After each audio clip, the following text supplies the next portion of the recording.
माझं नाव आहे बसंती. माझं वय 30 वर्ष होतं. मी एका खेडेगावामध्ये राहत होते. ते गाव शहराप्रमाणेच मोठं होतं. आमच्या घरी किराणा मालाचे दुकान होते.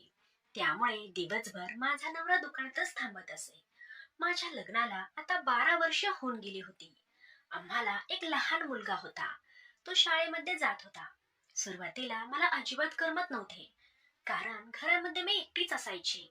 माझ्याकडे पाहून माझ्या मैत्रिणी मला म्हणायच्या, तू एका खेडेगावामध्ये राहूनही किती सुंदर दिसतेस. आम्ही तर 2 वेळा मेकअप करतो, तरीही आमचं सौंदर्य कुठून दिसतच नाही. तुझ्याकडे पाहिल्यावर आम्हाला तर तू 20 ते 30 वर्षाचीच वाटतेस. माझ्या मैत्रिणीच्या म्हणण्याप्रमाणे मी दिसायला खूपच सुंदर होते. माझ्या नवऱ्याचा स्वभाव थोडा भोळा होता, त्यामुळे त्याला माझी फारशी किंमत कळतच नव्हती. लग्नानंतर नवरा बायको कसे राहायला पाहिजेत हे देखील मी त्याला शिकवत होते. व्यावहारिक ज्ञानामध्ये तो खूप हुशार होता, कारण आमच्या दुकानाचा सर्व हिशोब तोच ठेवायचा. त्यामुळे दुकानची सर्व जबाबदारी माझ्या सासऱ्याने त्याच्यावरच टाकली होती. रोज दुपारी घरी मी एकटीच असायचे. मी सुंदर दिसत असल्यामुळे लग्न न झालेली अनेक मुले अनेक वेळा माझ्या घरासमोर चक्रा मारायचे. मला माहीत झालं होतं ते नक्की मला पाहण्यासाठीच येत असणार. त्यातीलच एक समीर नावाचा मुलगा नुकताच वयात आलेला होता. तो आमच्या दुकानात काही दिवसांपूर्वी कामाला लागला होता. त्यामुळे 1-2 चक्रा त्याच्या आमच्या घरी व्हायच्याच. कोणत्या ना कोणत्या बहाण्याने तो घरी यायचा आणि माझ्याकडे वेगळ्या भावनेने पाहायचा. त्याच्या मनात काय आहे हे मी ओळखलं होतं. मी त्याला खूप समजवण्याचा प्रयत्न करत होती. त्याला हे सांगताना तो फक्त हो म्हणायचा आणि सतत माझ्याकडे एकटक पाहायचा. आत्ताची मुलं वयात आली की त्यांना सगळं करायला लागतं.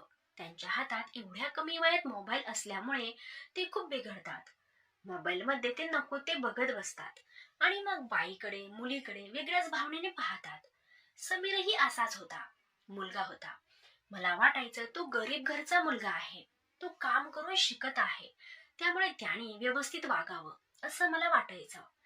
2-3 महिने मी त्याला खूप समजवलं होतं, पण त्याच्यामध्ये काहीही बदल घडला नाही. त्याला वाटायचं माझा नवरा भोळा आहे, त्यामुळे मला त्याची खूप गरज असेल, एवढाच विचार त्याच्या डोक्यामध्ये असायचा.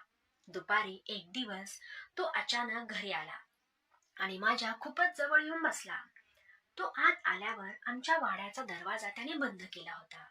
वाड्यात आम्ही दोघेच होतो. शेजारची पाजारची सर्व शेतात निघून गेले होते. त्याने दरवाजा लावला असावा हे माझ्या चांगल्याच लक्षात आलं होतं. पण त्यावेळी मी त्याला विरोध करू शकले नाही. त्याला नेमकं काय हवंय हे मला पाहायचं होतं. थोड्या वेळाने मला त्याची थोडी घट्ट मिठी मारली त्याने मला आणि विचित्र चाळे करायला सुरुवात केली. त्याचं हे सर्व असताना अचानक आमच्या वाड्याची कडी वाजली. आता नक्की कोणीतरी येणार आणि आपल्याला पकडणार. त्यामुळे समीर खूपच घाबरून गेला होता. पण मी त्याला म्हणले, तू अजिबात घाबरू नकोस. दुकानातले सामान घेण्यासाठी तू आला आहेस असं सांग. आणि त्याच्या भेटीचा पहिलाच प्रसंग होता. थोड्या वेळाने मी दरवाजा उघडला तर माझे सासरे बुवा हातात दांडकं घेऊन त्याला मारण्यासाठी आले होते.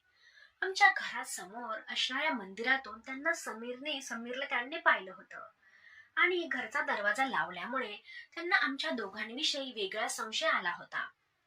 त्याला 2-3 फटके मारल्यावर तो त्यांच्या तातडीतून निसटून गेला. पण माझं चांगलं चाललेल्या जीवनाला त्याने अडथळा निर्माण केला होता. तेव्हापासून माझे सासऱ्याला माझ्यावर वेगळा संशय यायचा. त्यामुळे दिवसभर ते माझ्यावर नजर ठेवूनच असायचे. नुकतंच वयात आलेल्या समीरने माझ्या सासऱ्याने कामावरून काढून टाकले होते.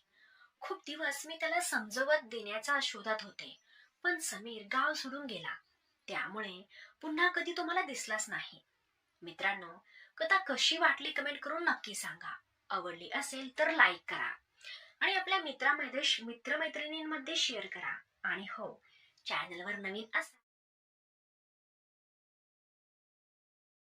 विसरू नका.